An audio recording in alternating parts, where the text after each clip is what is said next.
കേരളത്തിലെ വോട്ട് വിഹിതത്തിൽ മുനിപരിമിതരായ ഏതെങ്കിലുമൊക്കെ ശക്തികൾക്ക് കോൺഗ്രസ് എന്ന് പറയുന്ന ഒരു പാർട്ടി ഒരിക്കലും ഏതെങ്കിലും രീതിയിൽ വിധേയപ്പെട്ട് ഇന്ത്യയിലേക്ക് ഒരു അവമതിപ്പുണ്ടാകുന്ന തലത്തിൽ പോകരുത് എന്നും അതിലൂടെ ഈ ഒരു കോൺഗ്രസ് എന്ന് പറയുന്ന മഹാപ്രസ്ഥാനം നശിച്ചു പോകരുത് എന്നും ആശിക്കുന്ന വലിയൊരു ജനാധിപത്യ ബോധമുള്ള ഒരു വിദ്യാർത്ഥിയുടെ ഒരു ആശങ്കയായിട്ട് ഉണർത്തുകയാണ്. എല്ലാ പൊളിറ്റിക്കൽ പാർട്ടികളുടെയും ഫസ്റ്റ് ടൈം എന്താ ഇലക്ഷനിൽ ജയിക്കും. തീർച്ചയായും ഞാൻ കരുതുന്നത് ഇലക്ഷനിൽ ജയിക്കുന്നതിനേക്കാൾ പ്രധാനമാണ് വർഗീയതയെ കുഴിച്ചുകൂടാണ്.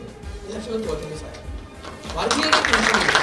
നമ്മൾ ഇതുപോലത്തെ ചില ആളുകൾ വന്ന് ഇല്ലാത്ത കാര്യങ്ങൾ ഉണ്ടാക്കി നമ്മളെ തമ്മിൽ ഭിന്നിപ്പിക്കാൻ വേണ്ടിയിട്ട് ശ്രമിക്കുകയാണ്. ഹേറ്റ് ക്യാമ്പയിൻ നടത്തുകയാണ്. അതൊക്കെ ഡെമോക്രസിയുടെ സെക്യുലറിസം എന്നൊക്കെ പറഞ്ഞത് ആകാശത്ത് നിന്ന് പൊട്ടി വീണ വാക്കുകളല്ല. നമ്മൾ തോളോട് തോളൊരുമിരിക്കുക. ഞങ്ങളെ ഭിന്നിപ്പിക്കാൻ നിങ്ങൾ വിചാരിച്ചാൽ പറ്റില്ല. നമ്മൾ ഉറച്ചു എന്ന് പറയും. അത്തരം ഒരു ശക്തിക്ക് ഈ ചോദ്യം മനസ്സിലായി. ഒരു ശക്തിക്ക് കീഴടങ്ങില്ല. എന്റെ വാക്ക് ഒരു ശക്തിക്ക് എത്ര വലിയ വോട്ട് ബാങ്ക് കയ്യിൽ വെച്ചുകൊണ്ട് നമ്മളോട് ഇവിടെ വരാൻ ഞങ്ങൾ പറയുന്ന പോലെ ചെയ്യണം. എന്നാൽ മാത്രമേ ഈ വോട്ട് തരണം. ആ വോട്ട് കയ്യിൽ വെച്ചേക്കാൻ പറ്റും.